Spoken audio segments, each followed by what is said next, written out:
Hello friends, आज बजार fresh देसी रोही माछ आसी कटिंग कर आनलु। आउ देखो यहाँ हूँ चूना माछ, आम तो शंका माछ कह जाए, तोआड़ी माछ एपटे कि मेझी माछ बोली कहते। ये माछटा को आज आम कौन करूँ ना कदली पत्र साहाय्य पोड़ेबू, पत्र पोड़ा करके आपको देखो केमी बना हो।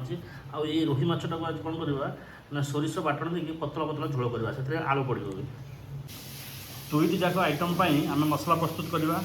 गोटे हूँ आमर पत्र पोड़ा हम आ गोटे सोरिष बाटण देकी माछ तरकारी झोल टाइप हम से रसुण पड़ोनी। देखो आम पाखापाखि बड़ बड़ चामच 2 चामच आम कला सोरिष नहींचु, हाफ टेबुल स्पून जीरा नहींचु, 2टा शुखिला लंका नहींचु, आउ 4-5 टुकुला रसुण नहींचु, आ गोटे मीडियम साइज पियाज हाफ नहींचु।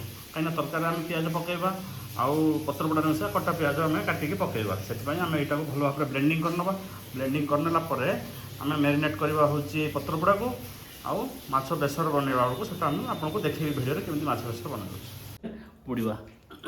प्रथम आम देखी आपको प्रोसेसटा कदली पत्र केमी आम सजे बांधा।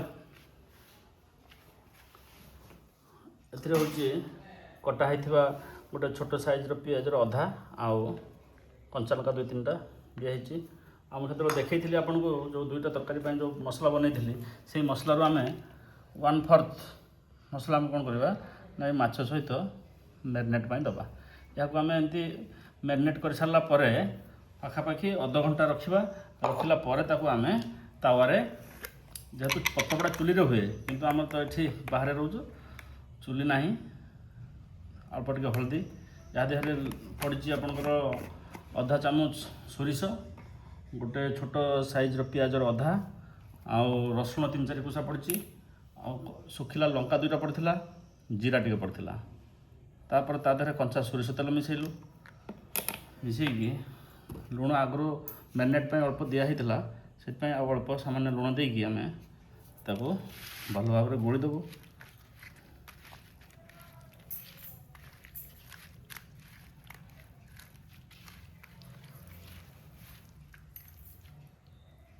ये मसलाटा जमी पेटर पशिज देले सेटा टेस्ट को अधिक कर। मसलाटा भल भाव में देहरे पशिगले माछर टेस्ट बढ़। यहाँ बहुत सहज उपाय बनी हम। मसला ब्लेंडिंग करदेला आप 90% काम सरला। कदली पत्र को आम कौन कर निआरे टे सेकी देचु, जहाँफल कि कौन हम ना मुड़ला बेलू आ फाटब ना। बर्तमान माछ को भल भाव में एमती गुड़े दबा। आटा निहत बांधिदेलु, बांधिकी आम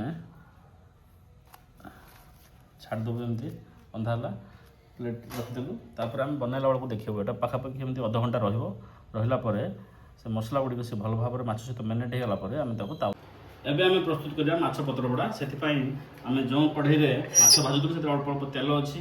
जदि आपंकर डायरेक्ट कढ़ई में भाजुंट तो सामान्य तादे तेल पकड़े कहीं पोड़ी जवार संभावना अधिक अच्छी। तेणु तेलटा पकईदे सी हिटा को डिस्ट्रीब्यूट करके दब ता देह।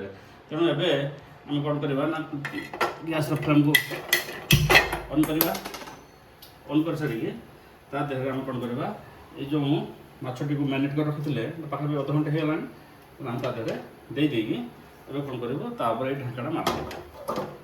तब लो मीडियम फ्लेम करवा। जेहेतु फास्ट बसैलु हाई फ्लेम 2 मिनट करदेला से हिट होगा लो मीडियम फ्लेम आम 5 मिनट गोटे सैड्रे आ 5 मिनट गोटे सैड्रे 10 मिनट प्रस्तुत हो पत्र पोड़ा।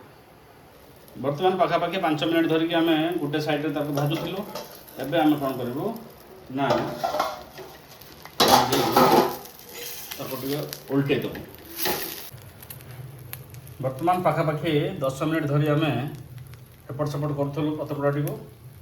एवं यहाँ आम गैस फ्लेम को बंद करदे। प्रस्तुत होगा माछ पत्र पोड़ा। आज द्विपहर लंच रे माछ पत्र पोड़ा ता संगे सोरिष बाटण देकी माछ पतला पतला झोल होती देसी रोही माछ। आज द्विपहर खाଇବା जमिବ।